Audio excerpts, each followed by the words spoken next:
வணக்கம் மக்களே, எல்லோரும் நல்லா இருக்கீங்களா? இப்போ பார்த்தீங்கன்னா வீட்டில் வேலை இல்லாமல் சும்மா இருக்கும். திங்கக்கிழமை நைட்டு வந்து வளைகாப்புக்கு வந்து ஒரு அக்கா வந்து சொல்லிட்டு போனாங்க. திங்கக்கிழமையா ஞாயிற்றுக்கிழமை நினைக்கிறேன். ஞாயிற்றுக்கிழமை வந்து சொல்லிட்டு போனாங்க, மருமகளுக்கு வளைகாப்பு வச்சுருக்கோம்மா வந்துரு அப்படின்னு சொல்லி ஒரு அத்தை வந்து சொல்லிட்டு போனாங்க.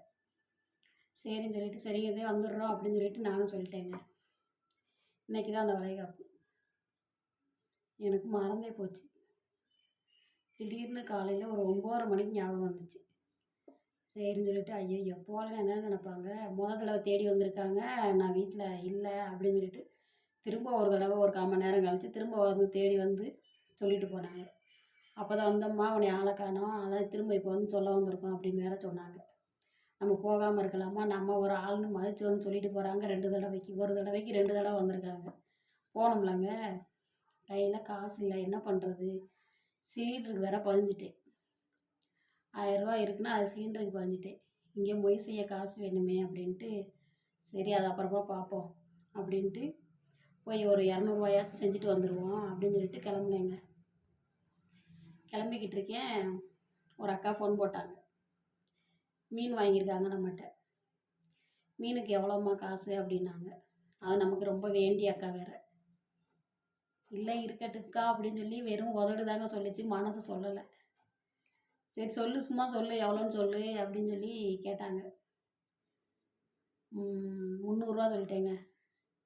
மீன் வந்து அவர் வந்து சொன்னார் நமக்கு அதாவது எங்கள் வீடு அவங்க வீடு ஒன்று மாதிரி தாங்க. பையன் பெரிய வந்து அவங்க வீட்டில் தான் முழு நேரம் இருப்பான் நீ வீட்டில் இருக்கும்போது. அதனால் காசெல்லாம் வாங்காத அப்படின்னு சொல்லியிருந்தாங்க. போன தடவை வாங்கலை, பெரும்பாலும் வாங்க மாட்டோம் கொடுத்தா. ஆனால் இந்த தடவை பார்த்தீங்கன்னா வீட்டில் இருக்கேன், எனக்கு வேலைக்கு போகல, காசு இல்லை செலவுக்கு. பிறகு என்னங்க பண்ணேன், அக்கா 300 மட்டும் கொடுங்கக்கா அப்படின்னு சொல்லி சொல்லிட்டேன். இங்கிட்டு சிலிண்டருக்கு வாங்குறதுக்கு காசு வேணும், அங்கிட்டு மொய் போட காசு வேணும்.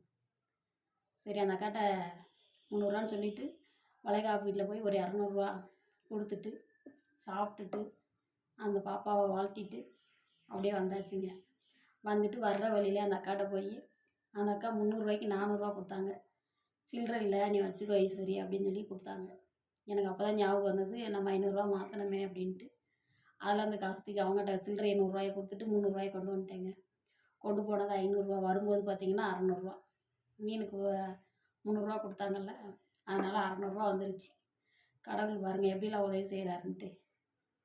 நம்ம ஒருத்தவங்களுக்கு 100 கொடுத்தோம்னா நமக்கு கடவுள் 200 திருப்பி கொடுக்குறாரு.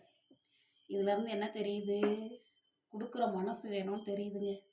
எனக்கே இப்போ தான் புரிஞ்சிச்சு. பரவாயில்ல, எல்லோரும் வீடியோவில் சொல்கிறாங்க கொடுங்க அப்போ தான் உங்களுக்கு நிறைய வரும்னு. அது உண்மை தான் போல் அப்படின்னு தெரிஞ்சுக்கிட்டேங்க.